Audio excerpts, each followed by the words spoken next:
وَاسْجُدْ وَاقْتَرِب، اور سجدہ کر اور ہم سے قریب ہو جا۔ ہمارے قریب ہونے کے لیے صرف سجدے کی دیر ہے، سجدہ کر اور ہم سے قریب ہو جا۔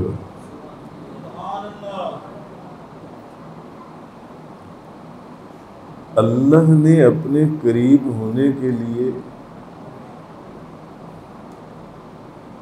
سجدے کا بیان کیا کہ جو مجھ سے قریب ہونا چاہے وہ کیا کرے؟ سجدہ کرے۔ اور نبی کریم صلی اللہ علیہ وسلم آپ نے اپنے قریب ہونے کے لیے درود پاک کا بیان فرمایا کہ جو مجھ سے قریب ہونا چاہے وہ درود شریف پڑھے۔ اسی لیے حدیث میں بھی ہے نا کہ قیامت والے دن میرے سب سے زیادہ قریب وہ بندہ ہوگا جو مجھ پر کثرت سے درود شریف پڑھتا ہوگا، جو مجھ پر سب سے زیادہ درود پاک پڑھتا ہوگا۔ اور اللہ نے اپنے قریب ہونے کے لیے سجدے کا حکم فرمایا، اور نبی کریم صلی اللہ علیہ وسلم نے اپنے قریب ہونے کے لیے درود پاک کا حکم فرمایا۔ اسی لیے نیک صالحین اولیاء ابرار راتوں کو سجدے اور درود شریف میں گزار دیتے ہیں۔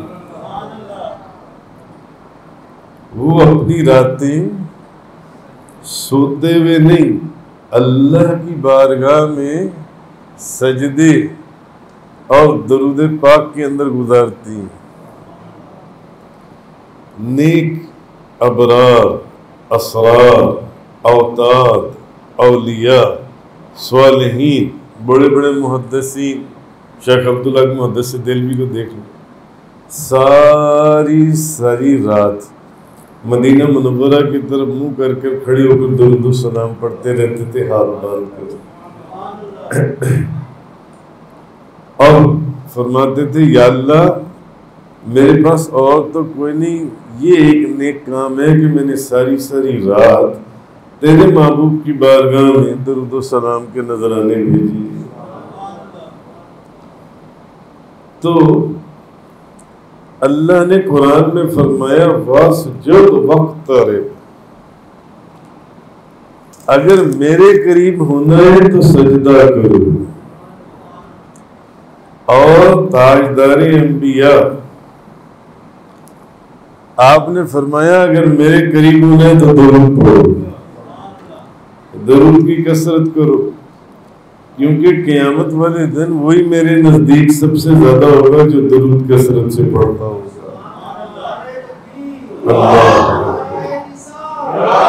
یا رسول اللہ،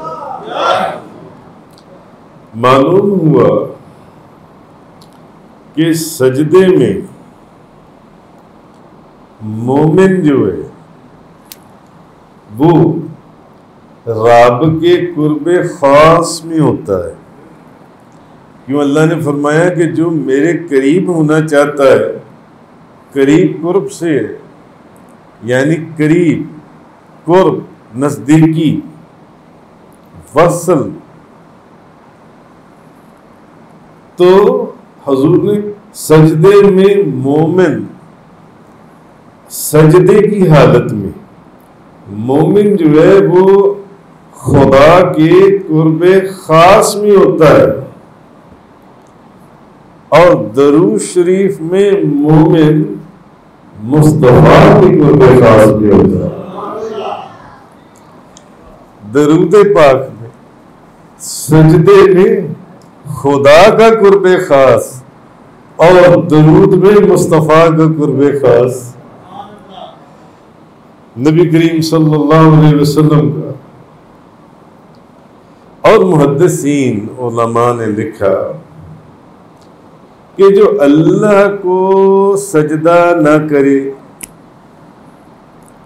وہ اس میں کوئی کاہلی یا اس میں کوئی کمی بیشی جانے یا نہ کرے تو وہ جاہل ہے. جو اللہ کو سجدہ نہ کرے وہ جاہل ہے. کیوں؟ اس کو قرآن کا علم ہی نہیں ہے. کیونکہ قرآن کہہ رہے ہیں کہ خدا کہہ رہا ہے کہ جو میرے قریب ہونا چاہتا ہے وہ سجدہ کرے.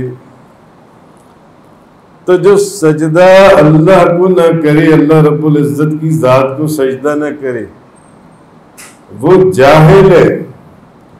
جو خدا کو سجدہ نہ کرے وہ جاہل ہے. اور جو مصطفیٰ پر درود نہ پڑھے وہ ابو جہل ہے. کیونکہ ابو جہل ہی تو درود سے بھاگتا رہا. ابو جہل ہی تو حضور کے قریب آنے سے بھاگتا رہا کہ حضور کے قریب نہیں آنا.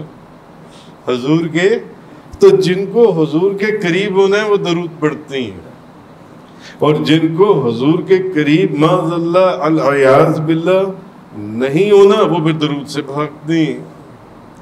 تو جو سجدہ نہ کرے اللہ کو وہ جاہل ہے، اور جو حضور پر درود نہ پڑھے وہ ابو جہل ہے.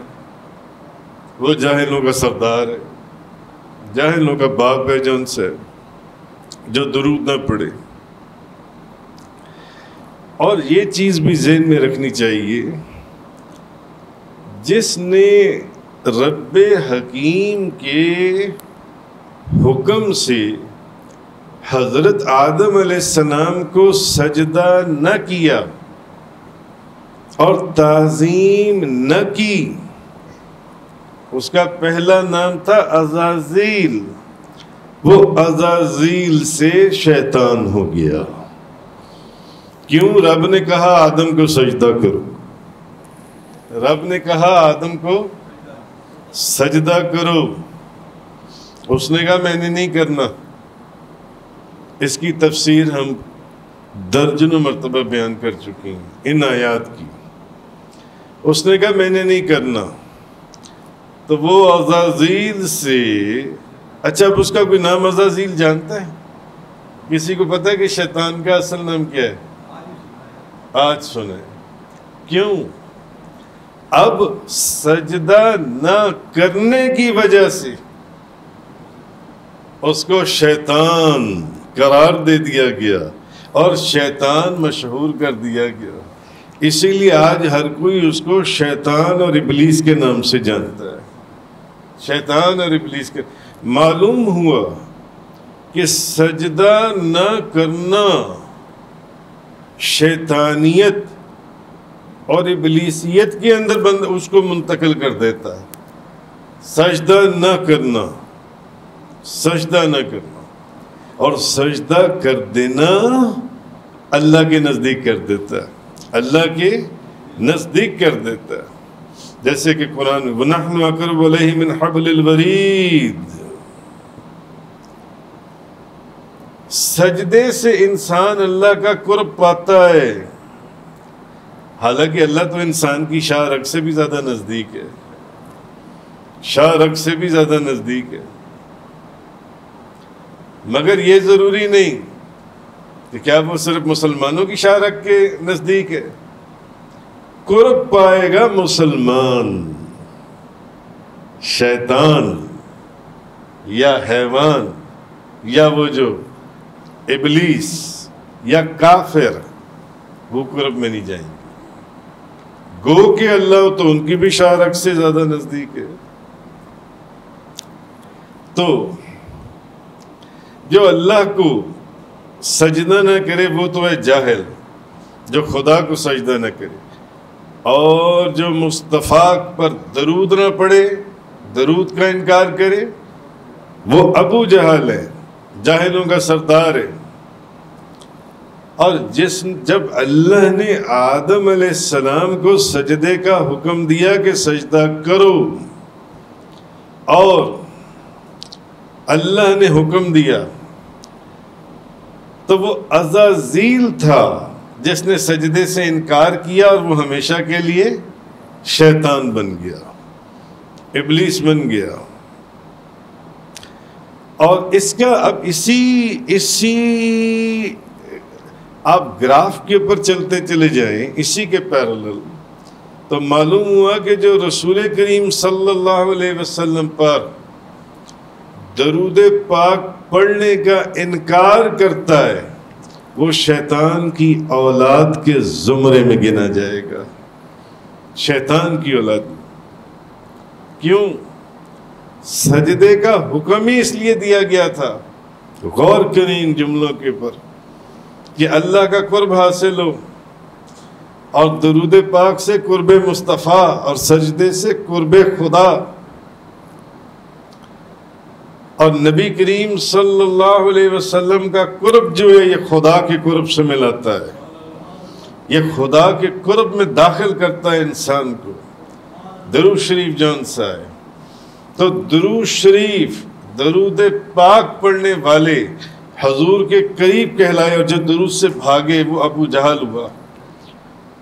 اسی طرح سجدے کا اور درود پاک کا حکم، سجدے کا بھی قرآن میں آیا اور درود کا بھی قرآن میں آیا، دونوں چیزوں کا حکم قرآن کے اندر آیا۔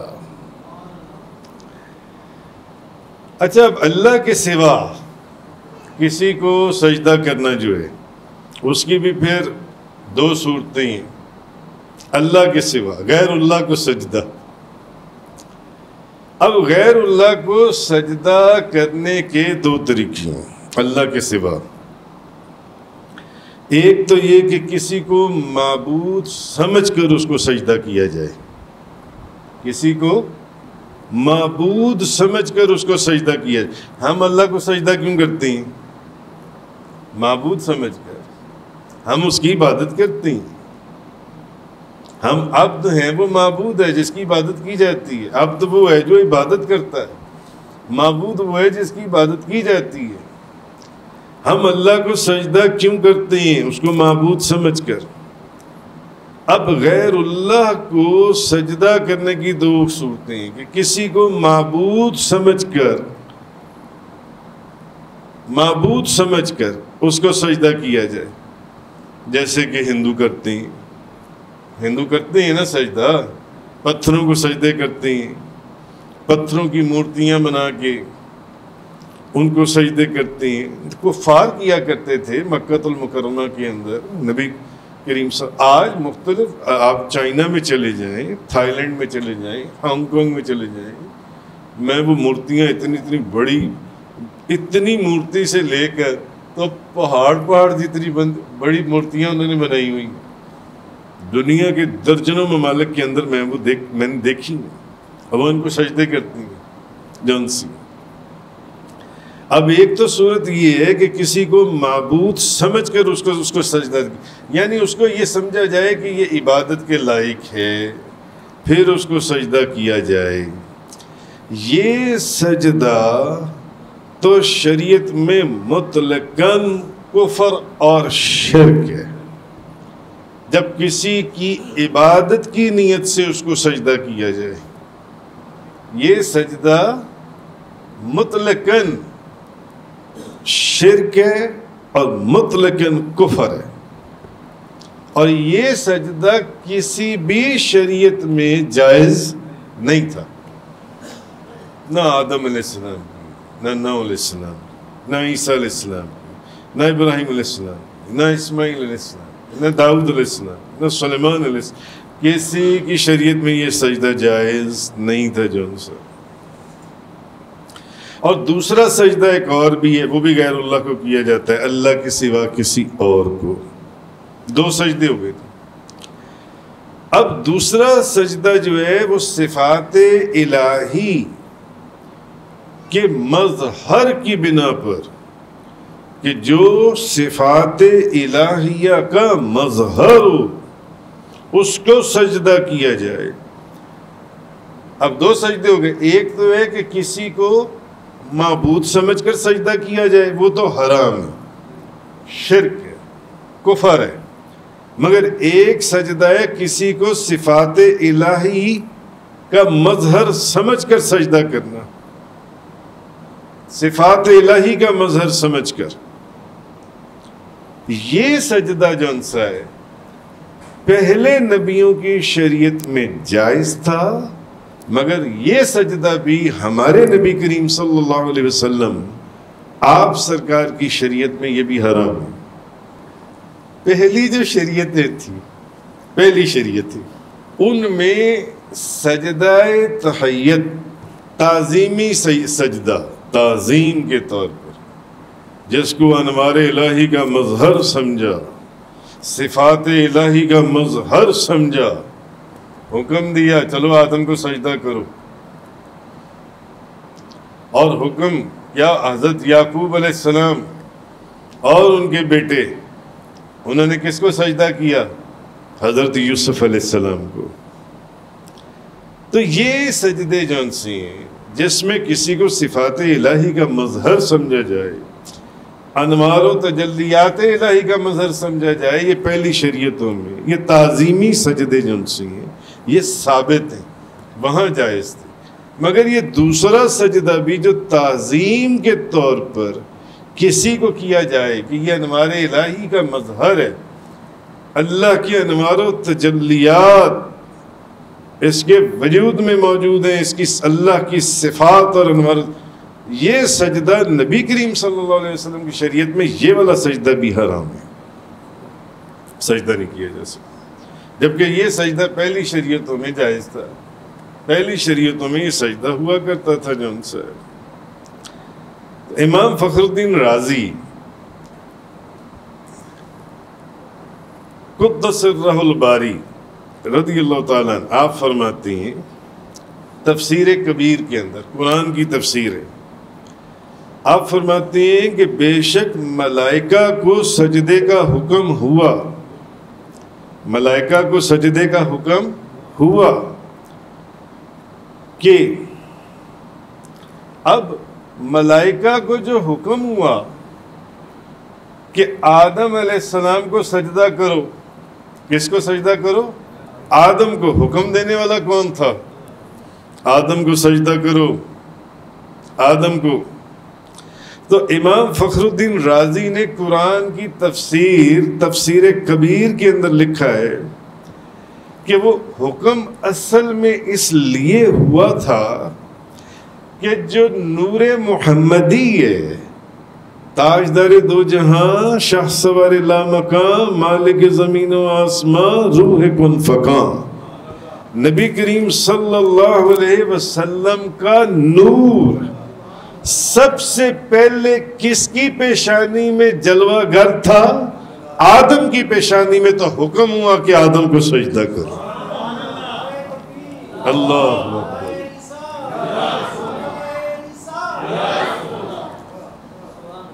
امام فخر الدین رازی، آگے تو آپ نے وہ حدیثیں درجنوں کم و بیش میں نے احادیث مختلف کتابوں میں پڑھی کہ یہ نور آدم سے پھر کس کی پیشانی میں ہوتے اور پاک رحموں سے منتقل ہوتے حضرت عبداللہ بی بی آمنہ تک پہنچا. تو پہلے اس کائنات میں یہ جو نبی کریم صلی اللہ علیہ وسلم کا نور تھا، یہ آدم علیہ السلام کی پیشانی میں جلوہ گر تھا. تو اللہ نے فرشتوں کو حکم دیا، اصل میں سجدہ اس نور محمدی کو تھا جو آدم علیہ السلام کی پیشانی میں تھا. آہا. مولا صلی وسلم دائما ابدا علی حبیبک خیر الخلق کلہم. یا اللہ درود بھیج اس مخلوق میں اس کے اوپر جو تیری مخلوق میں سب سے بہترین مخلوق ہیں. آہا. ہمیشہ کا درود. مولا صلی وسلم دائما ابدا علی حبیبک خیر الخلق کلہم وکل عین عطا الرسول الکرام بہا. جتنے نبی آدم علیہ السلام سے عیسیٰ علیہ السلام تک کم و بیش 1,25,000 نبی جتنے بھی معجزات لے کر آئے، سارے معجزات نبی کریم صلی اللہ علیہ وسلم کے نور کے عکس کی ایک تجلی تھی. وَكُلُّ عَيْنٍ عَطَى الرَّسُولُ الْكِرَامُ بِهَا فَإِنَّمَا اتصلت مِن نُورِهِ بِهِمْ وَكَيْفَ تَدْعُو إِلَى الدُّنْيَا ضَرُورَةٌ مَّن لَوْلَاهُ لَمْ تَخْرُجِ الدُّنْيَا مِنَ الْعَدَمِ. اگر آپ نہ ہوتے، آپ کو پیدا کرنا مقصود نہ ہوتا، تو یہ دنیا ہی عدم سے منصع شہود پر وجود میں نہ آتی. آہا یا رب بالمصطفیٰ بلغ مقاصدنا.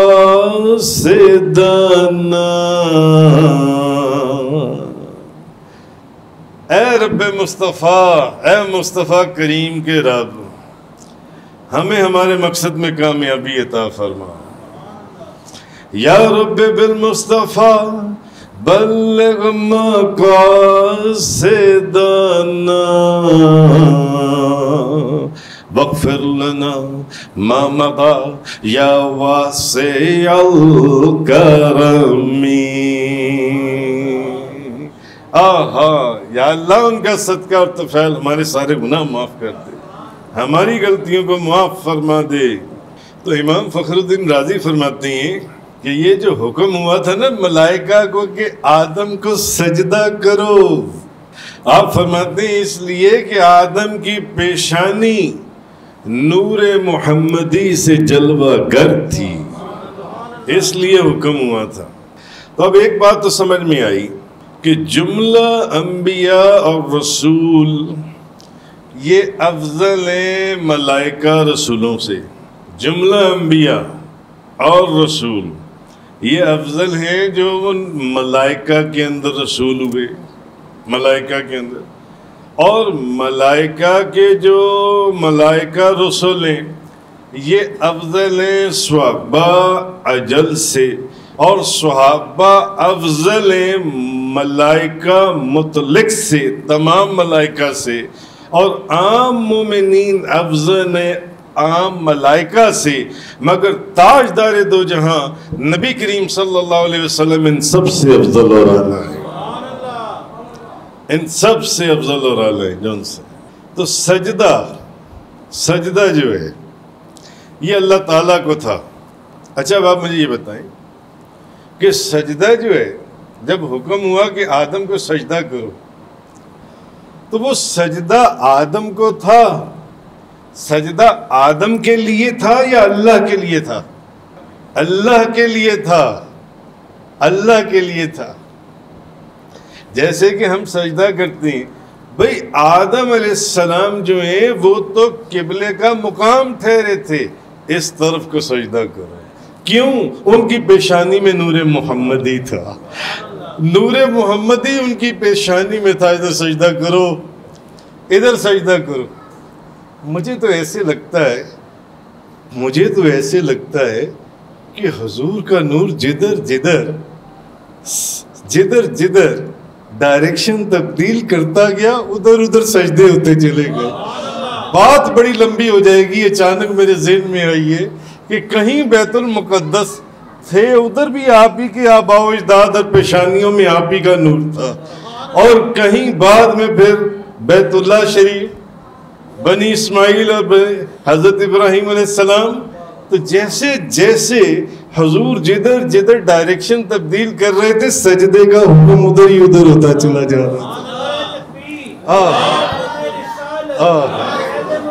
عجیب و غریب بات ذہن میں آئی، عجیب و غریب بات. اس کی تفصیل میں جاؤں گا تو بات بڑی لمبی ہو جائے گی اور یہاں کرنے والی ہے بھی نہیں.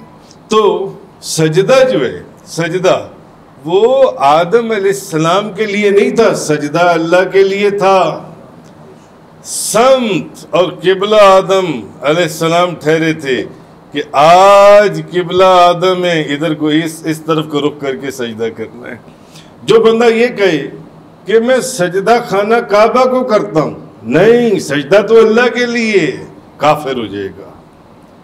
سجدہ اللہ کے لیے، سمت قبلے کی، بیت اللہ شریف کی ہے خانہ کعبہ، سمت وہ ہے جو ان سی ہے. تو سجدہ اللہ کو تھا. حضرت آدم اور حضرت یوسف علیہ السلام کو جو سجدہ کیا تھا وہ اصل میں مقام قبلہ کے قائم مقام تھے کہ اس سمت میں سجدہ کرو. آج جہاں آدم علیہ السلام بیٹھے ہیں اور کل جہاں یوسف علیہ السلام مصر میں بیٹھے تھے، ادھر کو سجدہ کرو، ادھر کو سجدہ کرو. تو اب آدم علیہ السلام کو سجدہ یہ عبادت کا نہیں تھا، یہ تعظیم کا تھا، تعظیم کا، عبادت کا نہیں تھا. عبادت کا سجدہ تو کسی شریعت میں بھی حلال نہیں، اور تعظیم کا سجدہ پہلی شریعتوں میں حلال اور جائز تھا، مگر ہماری شریعت میں وہ بھی منع کر دیا گیا، نہیں، وہ سجدہ نہیں کیا جائے گا. تو عزازیل جو ہے، عزازیل یہ نبی کی عظمت کا اس نے انکار کیا، نبی کی عظمت کا انکار کیا. آدم اس نے کیا کہا؟ آدم علیہ السلام تو مٹی سے بنے ہیں، میں کیوں سجدہ کروں، میں کیوں سجدہ کروں؟ اس نے نبی کی عظمت کا انکار کیا تو یہ عزازیل سے شیطان قرار پایا، شیطان قرار پایا. یہ جون سا ابلیس، جون سا ابلیس. تو اللہ عز و جل نے اپنے شاہکار اعظم حضرت آدم علیہ السلام کے پیشانی میں، آپ کے پیشانی میں تو نور محمد ہی تھا، مگر آدم علیہ السلام کے سینے میں نور نبوت تھا. اور یہ نور نبوت بھی صدقہ نبی کریم صلی اللہ علیہ وسلم کا تھا، صدقہ نبی کریم صلی اللہ علیہ وسلم کا. اور سر اقدس پر علم کا تاج پہنایا اور پیشانی میں باعث تخلیق کون و مکان کے نور کو رکھ کر اللہ نے سجدے کا حکم دیا. تو تمام ملائکہ کی عظمت نور یعنی محمد صلی اللہ علیہ وسلم کی وجہ سے سجدے کے اندر چلی گئی. تمام ملائکہ کی عظمتیں جون سنگھ، فقط نبی کریم صلی اللہ علیہ وسلم کا نور جو آدم علیہ السلام کی پیشانی میں تھا، اس کی عظمت کی وجہ سے سجدے میں چلی گئی ملائکہ کی عظمتیں. کیوں؟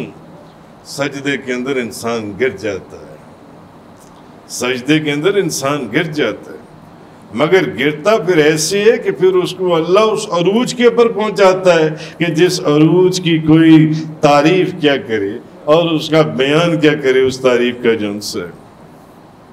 تو اصل میں سجدہ عبادت ہے رب کی اور ادا ہے مصطفیٰ کی، کیونکہ حضور کو سجدوں سے بڑی محبت تھی. آپ 5 نمازیں پڑھتے ہیں، حضور 8 نمازیں پڑھتے تھے. حضور ساتھ اشراق بھی پڑھتے تھے، حضور ضحیٰ بھی پڑھتے تھے، حضور تہجد بھی پڑھتے تھے، حضور اوابین بھی پڑھتے، 9 نمازیں حضور اوابین بھی پڑھتے تھے. آپ 5 نمازیں پڑھتے ہیں حضور. تو معلوم ہوا کہ حضور کو سجدوں سے محبت تھی، حضور کو سجدے سے محبت تھی حضور کو. تو سجدہ عبادت ہے رب کی اور ادا ہے مصطفیٰ کی. سجدہ عبادت ہے رب کی اور ادا ہے مصطفیٰ کی، اور درود شریف وظیفہ ہے رب کا اور ذکر ہے مصطفیٰ کا. سجدہ عبادت ہے رب کی اور ادا ہے مصطفیٰ کی، اور درود شریف وظیفہ ہے رب کا اور ذکر ہے مصطفیٰ کا. آہا بھئی اللہ کا ذکر، اللہ کا ذکر اگر اسی آیت کے ظاہر کو بھی دیکھ لیں تو ظاہر سے بھی یہی پتہ چلتا ہے کہ اللہ کا ذکر ذکر مصطفیٰ ہے. اللہ کا ذکر ذکر مصطفیٰ ہے. ہاں اللہ کا ذکر ذکر مصطفیٰ ہے. ہم اللہ کا ذکر کرتے ہیں، اللہ ہو اللہ ہو اللہ، یا رحمان یا کریم یا ذو الجلال والاکرام، جی کتنے ذکر. ہاں مگر اللہ کا جو ذکر ہے وہ ذکر اپنے حبیب کا ہے، اپنے محبوب کا ہے. اپنے محب ذکر کرتا ہی اپنے محبوب کا. یاد رکھیں محب ہے ہی وہ جو فقط اپنے محبوب کا ذکر کرے. جو اپنے محبوب کا ذکر کرے بس، اور کوئی چیز نہ ہو. اور اس کی سب سے بڑی مثال اس کائنات کے اندر قرآن اور حدیث سے وہ اللہ کی ملتی ہے. ان اللہ و ملائکہ یصلون علی النبی. سب سے بڑی مثال اللہ کی ملتی ہے، اللہ کی جنسی. تو اللہ کی رضا، رب کریم کی رضا اس میں ہے کہ بندہ ہمہ وقت میرے محبوب پر درود شریف بھیجتا رہے، ہمہ وقت. اور محبوب مصطفیٰ صلی اللہ علیہ وسلم. اب اللہ کی تو رضا اس میں ہے، اللہ کی رضا اس میں ہے کہ بندہ جو ہے وہ ہر وقت میرے محبوب پر درود شریف بھیجتا رہے. کیوں؟ کیونکہ اللہ بھی تو اپنے محبوب پر درود ہی بھیج رہا ہے نا. اور اللہ کب سے بھیج رہا ہے اس کا کوئی تعین نہیں. یہ اہل محبت کی دنیا ہے، یہاں بات کہیں سے کہیں اور چلی جائے گی. وہی ہے اول، وہی ہے آخر، وہی ہے اول، وہی ہے اول، وہی ہے آخر، وہی ہے ظاہر، وہی ہے باطن. اسی کے جلوے، اسی سے ملنے، اسی سے اس کی طرف گئے تھے. وہی ہے اول، وہی ہے آخر، وہی ہے ظاہر، وہی ہے باطن. اسی کے جلوے، اسی سے ملنے، اسی سے اس کی طرف گئے تھے. کیا کچھ فرما گئے اللہ کے بندے. تو رب کریم کی رضا اس میں ہے کہ بندہ ہر وقت ہمہ وقت میرے محبوب کریم پر درود بھیجتا رہے. اور محبوب مصطفیٰ صلی اللہ علیہ وسلم اور حضور کی رضا یہ ہے کہ میرا امتی کسی وقت بھی اللہ کے ذکر، نماز اور سجدے سے غافل نہ ہو. اللہ کی رضا اس میں ہے کہ میرا بندہ ہر وقت میرے محبوب پر درود بھیجتا رہے. اور اللہ کے محبوب کی رضا اس میں ہے کہ میرا امتی کسی بھی وقت اللہ کے ذکر اور نماز اور سجدے سے غافل نہ ہو. تمام عبادات کی اصل نماز، تمام عبادتوں کی اصل نماز ہے، تمام عبادتوں کی. اس لیے سب سے پہلے نماز کا ذکر ہوا. اور قرآن میں جگہ جگہ نماز کا حکم دیا گیا، جگہ جگہ نماز کا. اسی لیے 3 ائمہ نے نماز نہ پڑھنے والے کو کیا کہا؟ جو نماز چھوڑ دے، جس کی نماز رہ جائے، جو نماز نہ پڑھے، کافر کہا. صرف گناہگار نہیں کہا، کافر کہا. اور یہاں تک کہا کہ ان کا جو نماز نہ پڑھے اور جان بوجھ کر نہ پڑھے اور اس کو پتہ نماز کا وقت جا رہا ہے، ختم ہو رہا ہے، وہ نماز نہ پڑھے، وہ کافر ہے. اور اس کا جنازہ جو ان سے وہ مسلمانوں کی اس کے وہاں نہ دفنایا جائے. یہاں تک حکم ہے نماز نہ پڑھنے والے کا جو ان سے. تو تمام عبادتوں میں اصل نماز ہے، تمام عبادتوں کی اصل نماز ہے. اور نماز کا اصل سجدہ ہے، نماز کا اصل سجدہ ہے. اور سجدے سے قرب الہی ہے. اور یہ بات میں نے پہلے عرض کر دی کہ درود شریف سے قرب مصطفیٰ ہے، سجدے سے قرب خدا ہے، سجدے سے قرب خدا ہے، اور درود سے قرب مصطفیٰ ہے. تو تمام عبادتوں کی اصل نماز ہے، اور نماز کا اصل سجدہ ہے، اصل سجدہ ہے۔ اسی لیے آپ دیکھیں حضرت ربیعہ بن کعب اسلمی رضی اللہ تعالی عنہ، ان سے نبی پاک صلی اللہ علیہ وسلم نے فرمایا سال ربیعہ مانگ۔ اب اس حدیث کی شرح بڑے بڑے بزرگوں نے بڑی بڑی طویل بیان کی ہے۔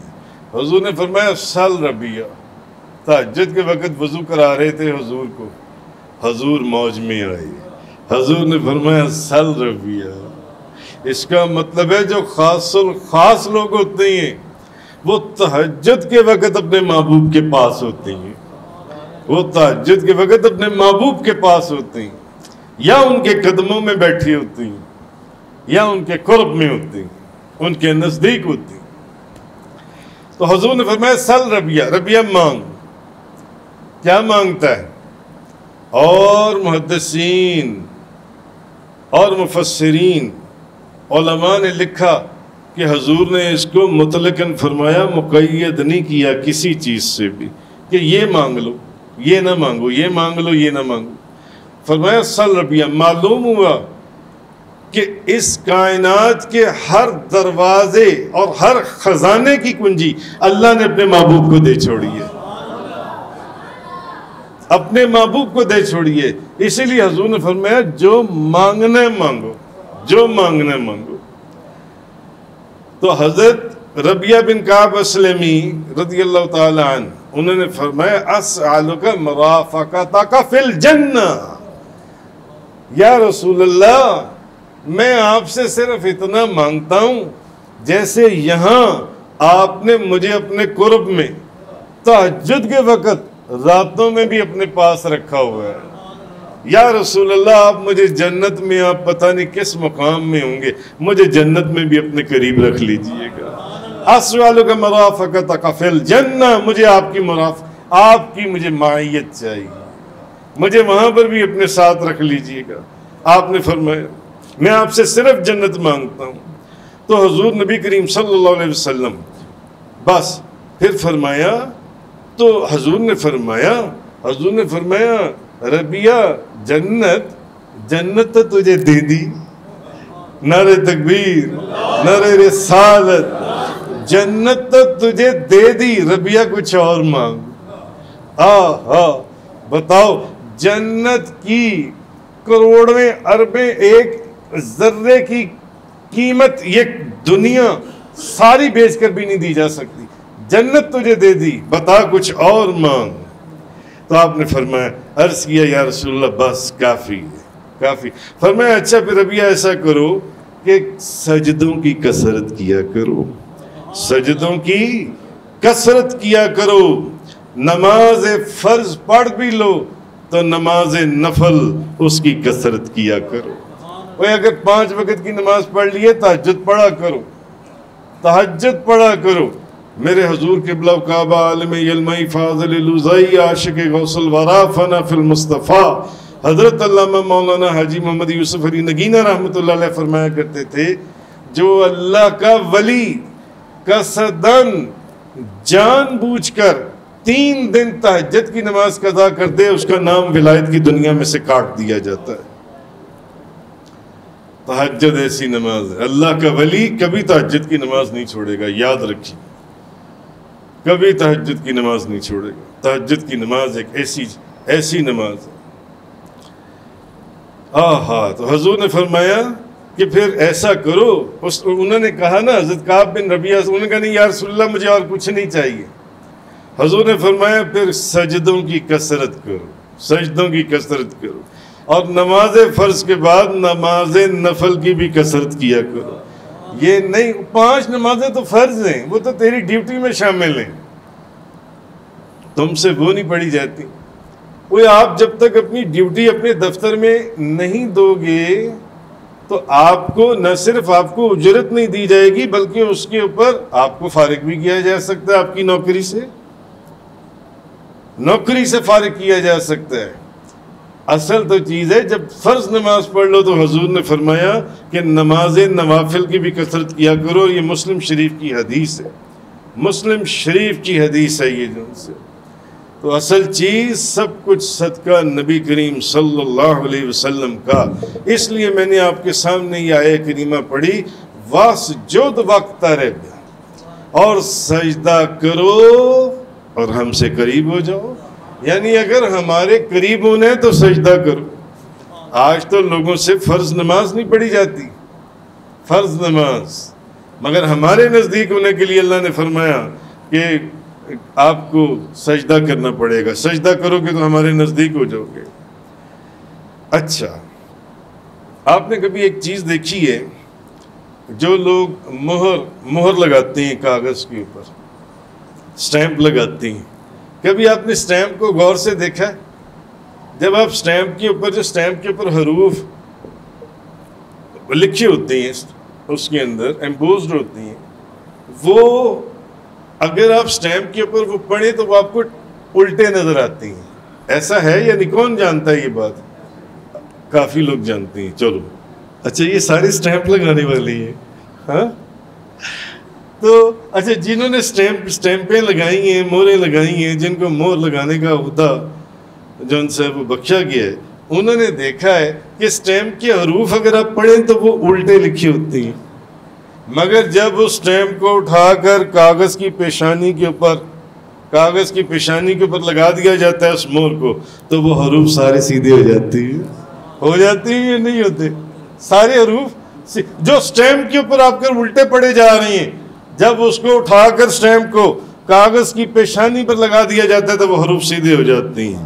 تو روز ازل سے اگر کسی کی پیشانی پر الٹی لکھی ہوئی تقدیریں جو ہیں، الٹی لکھی ہوئی تقدیریں سجدہ کرنے سے سیدھی ہو جائیں، تو جب سجدہ لگے گا زمین کے پر اللہ کی بارگاہ میں، تو وہ جن کی الٹی لکھی ہوئی تقدیریں وہ بھی سیدھی ہو جائیں.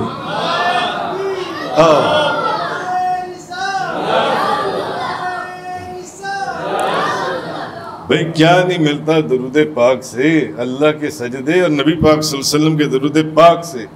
میں بزرگوں کا واقعہ سنایا کرتا ہوں. شیخ حماد الاقطع معجزات سید المرسلین، علامہ یوسف نبھانی نے غالباً یہ واقعہ لکھا ہے کہ وہ مدینہ شریف میں گئے حج کرنے کے لیے یا عمرہ کرنے کے لیے، حاضری کے لیے. تو 3 دن ان کے جیب میں خرچہ ختم ہو گیا. ان کی جیب میں کوئی پیسے نہیں تھے کہ صبح کا ناشتہ، دوپہر کا کھانا، رات کا کھانا کھا سکیں. تیسرے دن سخت بھوکے تھے. تو باب السلام سے روضہ رسول کے اوپر آئے، مواج شریف کی جالی کے سامنے، اور آ کر جالی شریف کے سامنے کھڑے ہو کر نبی پاک صلی اللہ علیہ وسلم کو ہاتھ باندھ کر کہتے ہیں انا ضیفک یا رسول اللہ، یا رسول اللہ میں آپ کا مہمان ہوں. اور کچھ نہیں کہا کہ میں 3 دن سے بھوکا ہوں، میرے پیسے ختم ہو گئے، میں نے تیسرا دن نہ کھانا نہیں کھایا، صرف اتنا فرمایا انا ضیفک یا رسول اللہ، میں آپ کا مہمان ہوں. اور پھر سامنے دیوار کے ساتھ بیٹھ کر درود پاک پڑھنے لگ گئے، اور درود پاک پڑھتے پڑھتے ان کی آنکھ لگ گئی. اب جیسے ہی آنکھ لگی تو دیکھا خواب میں کہ باب السلام سے سامنے سے نبی کریم صلی اللہ علیہ وسلم تشریف لا رہے ہیں. آپ کے دائیں طرف حضرت سیدنا ابو بکر صدیق، اور بائیں طرف عمر فاروق، اور آگے آگے حضرت علی کرم اللہ تعالی وجہ الکریم، مولا علی مشکل کشا شیر خدا دوڑتے آ رہے ہیں، اور آ کر شیخ حماد ابو الخیر اقطع کو اٹھاتے ہیں کہ اٹھو اٹھو، مرحبا بضیف رسول الرحمن، اے اللہ کے رسول کے مہمان اٹھ. دیکھ اللہ کے رسول خود آ گئے، اللہ کے رسول خود آ گئے. فرماتے ہیں میں اٹھتا ہوں تو نبی پاک صلی اللہ علیہ وسلم مجھے ایک روٹی عطا فرماتے ہیں، تو میں آدھی روٹی جلدی سے کھاتا ہوں، اتنے میں میری آنکھ کھل جاتی ہے. آنکھ کھلتی ہے تو جو آدھی باقی روٹی تھی وہ ابھی بھی میرے ہاتھ میں موجود تھی. تیرے ٹکڑوں پہ پلے غیر کی ٹھوکر پہ نہ ڈال، یا رسول اللہ تیرے ٹکڑوں ببلے غیر کی ٹھوکر پہ نہ ڈال. جنہوں نے اللہ کے رسول کے ٹکڑے کھائیں وہ اللہ کے رسول کے وفادار ہیں، وہ کبھی قیامت تک منافق نہیں ہو سکتے. تیرے ٹکڑوں پہ بلے غیر کی ٹھوکر پہ نہ ڈال. جھڑکیاں کھائیں کہاں چھوڑ کے صدقہ تیرا. زمیں خاں زمان خاں زمانہ مہمان. صاحب خانہ لقب کس کا ہے تیرا تیرا. وآخر دعوانا الحمدللہ رب العالمین.